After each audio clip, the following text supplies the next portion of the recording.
Je vais vous présenter un outil qui permet d'encoder vos pesées des déchets alimentaires et d'analyser les résultats.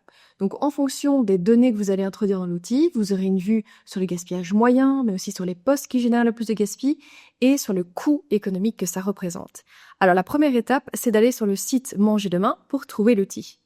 Donc, vous aidez de la loupe, vous indiquez « Outil gaspi » et vous allez directement tomber sur l'outil de mesure. Le voici, vous le téléchargez. Il se retrouve ici, on peut l'ouvrir et le voilà.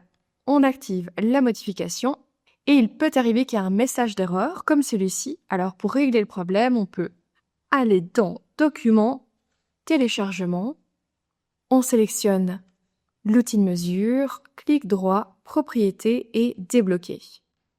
Voilà, maintenant on peut l'ouvrir et il sera prêt à fonctionner. On active le contenu et on se retrouve dans le mode d'emploi et lexique, donc avec tous les termes spécifiques à l'outil. Mais on peut directement aller dans Formulaire d'encodage. Ici, on voit qu'il y a des astérix roses, donc ça, c'est les données qu'il faut obligatoirement mettre, sinon l'outil ne fonctionnera pas. Et on a aussi des astérix noirs, donc ça, c'est les données qui sont conseillées et qui permettent d'affiner l'analyse. On va commencer par les astérix roses, donc avec la date le 15/7/2025, par exemple. On dit qu'on a pesé les restes du repas de midi. C'était des spaghettis bolo. La quantité de nourriture, 20 kg, 50 repas servis, 400 grammes par assiette et 3,50 € de coût moyen. Alors là, ça dépend de ce que vous allez mesurer, mais si vous faites tous les postes, on commence par la transformation, avec en cuisine 1 kg qui a été gaspillé.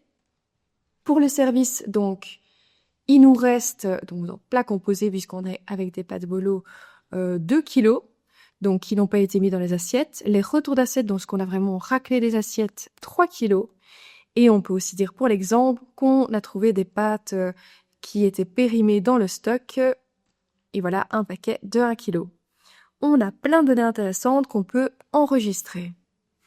Là, elles disparaissent et elles se retrouvent dans Sauvegarde des données. Mais le plus intéressant, c'est de passer directement à Résultats. Et les voilà. Donc, on a la période 1 du 15/7 au... Là, on a encodé uniquement le 15/7. Donc, on va noter du 15/7 au 15/7. Et voilà toutes les données qui s'affichent. On a l'équivalence en nombre de repas jetés. On a aussi le pourcentage global de nourriture gaspillée avec à chaque fois la part en fonction du poste et le coût du gaspillage. Donc là, on est à 61,25 € qui ont été gaspillés. Alors, j'ai préparé un autre exemple aussi. On n'oublie pas d'enregistrer avant de partir. Et on prend l'autre exemple. Alors, l'autre exemple est ici.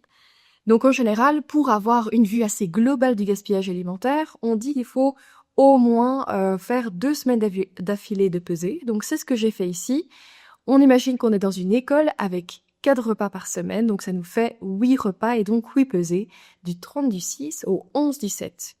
Et là, on voit qu'on a des résultats qui sont plus fins avec toujours le coût du gaspillage. On a 314,50 €, l'équivalence en nombre de repas jetés et les différents postes avec ici, par exemple, retour des assiettes qui représente le poste le plus grand. Voilà pour ces exemples concrets. Si vous avez des questions sur l'outil, n'hésitez pas à envoyer un message à info@mangerdemain.be et je vous souhaite une très belle journée.